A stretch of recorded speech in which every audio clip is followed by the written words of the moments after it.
ইয়া রাব্বুল আলামিন ইয়া আল্লাহ তাকে পরিপূর্ণ সুস্থতা আপনি দান করুন মাওলানা। আজকের এই দোয়া মাহফিলকে উসিলা করে ইয়া আল্লাহ, আজকের সূরা ফাতিহা, সূরা ইখলাস, দুরূদ শরীফকে উসিলা করে মাওলানা রাব্বুল আলামিন ইয়া আল্লাহ জনাব রুহুল কবির রিজভীকে আল্লাহ পরিপূর্ণ সুস্থতা আপনি দান করুন মাওলানা। আমাদের এই পিজি হাসপাতাল, যেটা এখন বাংলাদেশ মেডিকেল বিশ্ববিদ্যালয়, সেটি শুরু থেকেই জিয়াউর রহমান থেকে শুরু করে আমাদের আপসীন দেশনেত্রী বেগম খালেদা জিয়া, আমাদের তারেক রহমান, আমাদের নেতা বর্তমান প্রধানমন্ত্রী, এবং আমাদের বিএনপির সিনিয়র যুগ্ম মহাসচিব অ্যাডভোকেট রুহুল কবির রিজভী আহমেদ, সকলের স্মৃতি বিজড়িত হচ্ছে এই পিজি হাসপাতাল। তো এই পিজি হাসপাতালে সকলের স্মৃতি যেহেতু বিজড়িত, তো এখানে আমাদের কাছে মনে হয়েছে যে এখানে যদি আমরা আয়োজনটা করি তাদের দোয়ার জন্য, তাহলে বিষয়টা বাস্তবিক হবে এবং যৌক্তিক হবে।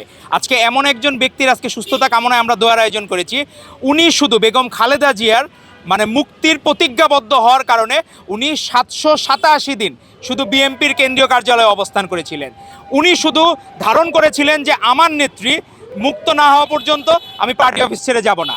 সেই ধারণ থেকে শুরু করে 2018 সালের 30শে জানুয়ারি উনি যখন পার্টি অফিসে ঢোকেন, পরবর্তীতে বেগম খালেদা জিয়া 8ই ফেব্রুয়ারি মিথ্যা মামলায়, বানোয়াট মামলায় তাকে কারাগারে নিক্ষিপ্ত করে ফ্যাসিস্ট হাসিনা।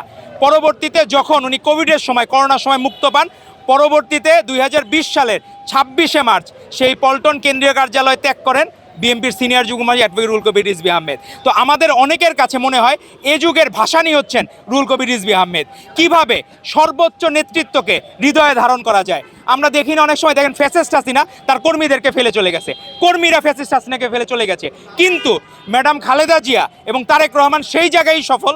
তার কোনো নেতাকর্মী তাদেরকে ছেড়ে কোনো দিন যায় নাই, কোনো দিন অন্যায়ের সাথে তারা আপোষ করেন নাই। এরশাদের বন্দুকের গুলি বিদ্ধ হয়েছিলেন 1984 সালের 22শে ডিসেম্বর অ্যাডভোকেট রুহুল কবির রিজভী আহমেদ, কিন্তু তাকে সেখানে পথরোধ করতে পারে নাই। দেশপ্রেমের যাত্রা, উনি অগ্রগামী ছিলেন। প্রতিটি আন্দোলন সংগ্রামে তার ভূমিকা ছিল প্রশংসনীয়।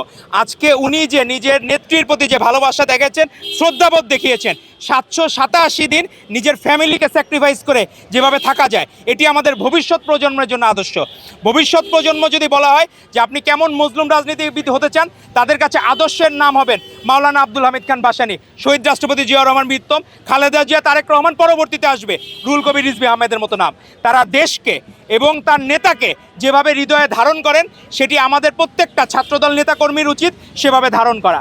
আজকে আমাদের প্রধানমন্ত্রী তারেক রহমান, উনি কথা দিয়েছিলেন ফ্যামিলি কার্ড করবেন। উনি নিজে প্রজ্ঞাপন জারি করেছেন, ঈদের আগে হয়তো আনুষ্ঠানিকভাবে আমরা ফ্যামিলি কার্ডের যাত্রা শুরু হবে। খাল খনন শুরু হয়ে গেছে, বৃক্ষরোপণ শুরু হয়ে গেছে। যুব ক্রীড়া মন্ত্রণালয় থেকে যারা কর্মসংস্থানের ব্যবস্থা করা দরকার, সেখানে ফ্রিল্যান্সিংয়ের ভিত্তিতে কাজ শুরু হয়ে গেছে। ইমাম মুয়াজ্জিমদের এবারই হচ্ছে ঈদের ভাতা দেওয়া হবে।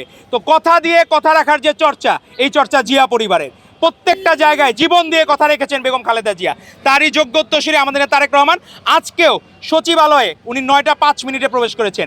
গতকাল ছুটির দিন ছিল, তিনি সেখানে অফিস করেছেন।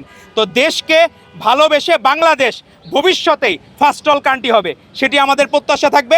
আপনাদের সকলের কাছে আহ্বান থাকবে, আপনাদের মাধ্যমে দেশবাসীর কাছে, আপনারা শহীদ রাষ্ট্রপতি জিয়াউর রহমান বীরত্তম, ম্যাডাম খালেদা জিয়া, আমাদের ভাই মরহুম আরাফাত রহমান কোকো, তাদেরকে যাতে আল্লাহ তাআলা বেহেশত নসিব করেন। এবং তারেক রহমান যে যাত্রা শুরু করেছেন, আপনি দেখেন যে শহীদ মিনারে কোনো দিন দোয়া হয় নাই 53 সালের পর। এই প্রথম প্রধানমন্ত্রী হিসাবে উনি দোয়া আয়োজন করেছেন। তো ইসলামকে সত্যিকার অর্থে যে বিএনপি ধারণ করে এবং তার প্রধানমন্ত্রী হচ্ছেন তারেক রহমান, সেটি আবারও প্রমাণিত হলো।